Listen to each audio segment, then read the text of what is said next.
Friendly ప్రభుత్వంలో ఉద్యోగులకు న్యాయం జరుగుతుందన్న నమ్మకం వమ్ము కాదని ఏపీ జేఏసీ అమరావతి జిల్లా చైర్మన్ అల్లంపాటి పెంచల్ రెడ్డి పేర్కొన్నారు.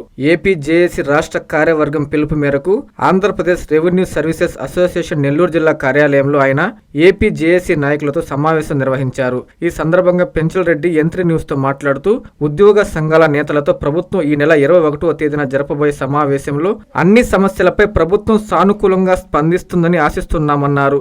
ఏపీ జేఏసీ అమరావతి ఉద్యమ కార్యాచరణ గురించి సదరు సమావేశం అనంతరం తుది నిర్ణయాన్ని ప్రకటిస్తామని తెలిపారు.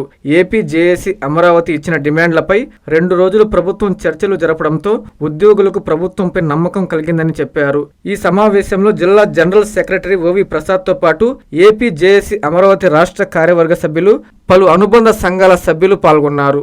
ఈ కూటమి ప్రభుత్వం ప్రభుత్వ ఉద్యోగులకి నమ్ముకున్నటువంటి నమ్మకాన్ని వమ్ము చేయదు అనేటటువంటి నమ్మకాన్ని కలిగించింది అనే నమ్మకాన్ని ప్రజలు ఈ రోజు ఉద్యోగులు కలిగి ఉన్నాం.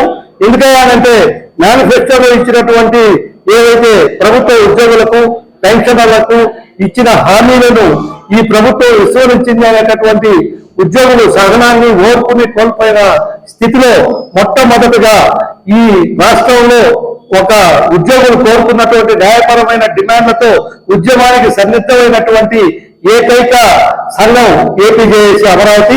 ఇందులో ఉండబడినటువంటి అనుబంధ సంఘాలైనటువంటి అన్నిటినీ కూడా కలుపుకొని ప్రభుత్వం మీద ఉద్యమ సన్నిద్ధంలో భాగంగా ఈ నెల 12వ తేదీన శ్రీకాకుళంలోను, ఈ నెల 21వ తేదీన అనంతపురం జిల్లాలోను 2 ఉద్యమ సన్నిద్ధ సమావేశాలను కూడా ఏర్పాటు చేయడం జరిగింది.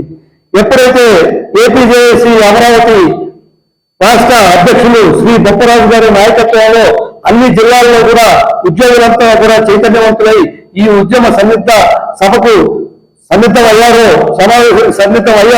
అప్పుడే ప్రభుత్వం శ్రీ గౌరవనీయులైనటువంటి చంద్రబాబు నాయుడు గారు, ముఖ్యమంత్రి గారు చొరవ తీసుకొని ఆంధ్రప్రదేశ్ రాష్ట్ర సమాచార పౌర సంబంధాల శాఖ మంత్రులైనటువంటి శ్రీ కొలుసు పార్థసారథి గారు మరియు రాష్ట్ర రెవెన్యూ శాఖ మంత్రులైనటువంటి శ్రీ అనగాని సత్యప్రసాద్ గారు, రాష్ట్ర అధ్యక్షులైనటువంటి బొప్పరాజు గారు మరియు కార్యవర్గ సభ్యుల్ని అందరినీ పిలిచి 2 రోజుల పాటు ఈ సమావేశాన్ని నిర్వహించడంతో ప్రజలకి ప్రభుత్వం మీద ఒక నమ్మకం ఏర్పడింది. ప్రభుత్వం తప్పకుండా ప్రభుత్వ ఉద్యోగులకి న్యాయం చేస్తుంది అనేటటువంటి నమ్మకాన్ని మేము అందరం కలిగి ఉన్నాం.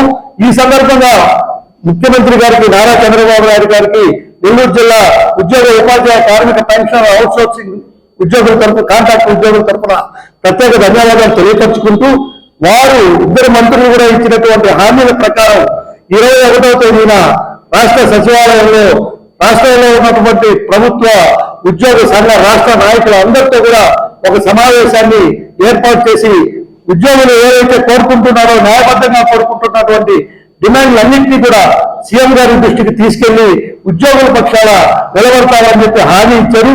కాబట్టి ఈ నెల 21వ తేదీన జరిగేటటువంటి సమావేశంలో ప్రభుత్వ ఉద్యోగులకు ఈ కూటమి ప్రభుత్వం, ఈ ఫ్రెండ్లీ ప్రభుత్వం న్యాయం చేస్తున్నటువంటి నమ్మకాన్ని ఉద్యోగ ఉపాధ్యాయ కార్మిక పెన్షన్ల అందరి తరపున కూడా మేమందరం కూడా ఈ ప్రభుత్వానికి ప్రత్యేక కృతజ్ఞతలు తెలియపరుచుకుంటూ, ఈ ఉద్యమాన్ని ఈ స్థాయికి తీసుకొచ్చినటువంటి మా బొప్పరాజు గారి నాయకత్వంలో ఈ 21వ తేదీ సమావేశం అయిపోయిన తర్వాత తదుపరి వారు తీసుకునేటటువంటి ఎలాంటి నిర్ణయాన్ని కూడా మా జిల్లా కూడా వాళ్ళు తీసుకునే నిర్ణయానికి మేమందరం కూడా స్వాగతిస్తామని చెప్పి తెలియపరుచుకుంటూ,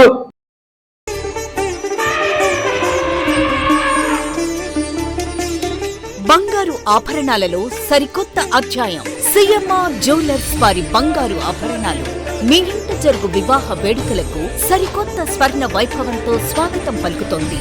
సిఎంఆర్ జ్యువెలర్స్ దేశం నలుమూలల నుండి సేకరించిన antique collections, temple collections, Natasha collections, peacock collections, వివాహ కలెక్షన్స్, విక్టోరియా కలెక్షన్స్, వేలాది రకాల కలెక్షన్స్. సిఎంఆర్ జ్యువెలర్స్ ప్రత్యేకత 916 హాల్మార్క్ బంగారు ఆభరణాలపై అతి తక్కువ తరుగు మజూరీ లేదు. సిల్వర్ ఆర్టికల్స్ పై తరుగు మజూరీ లేదు. డైమండ్ ఆభరణాల డైమండ్ ధరపై 10% తగ్గింపు. మీ ఊహలకు ప్రతిరూపాలు సిఎంఆర్ స్వర్ణాభరణాలు. విచ్చేయండి CMR jewellery, Magunta layout, Nellore, CMR centre, Nellore మరియు trunk road, Nellore. Hi Nilor, please subscribe to N3 TV.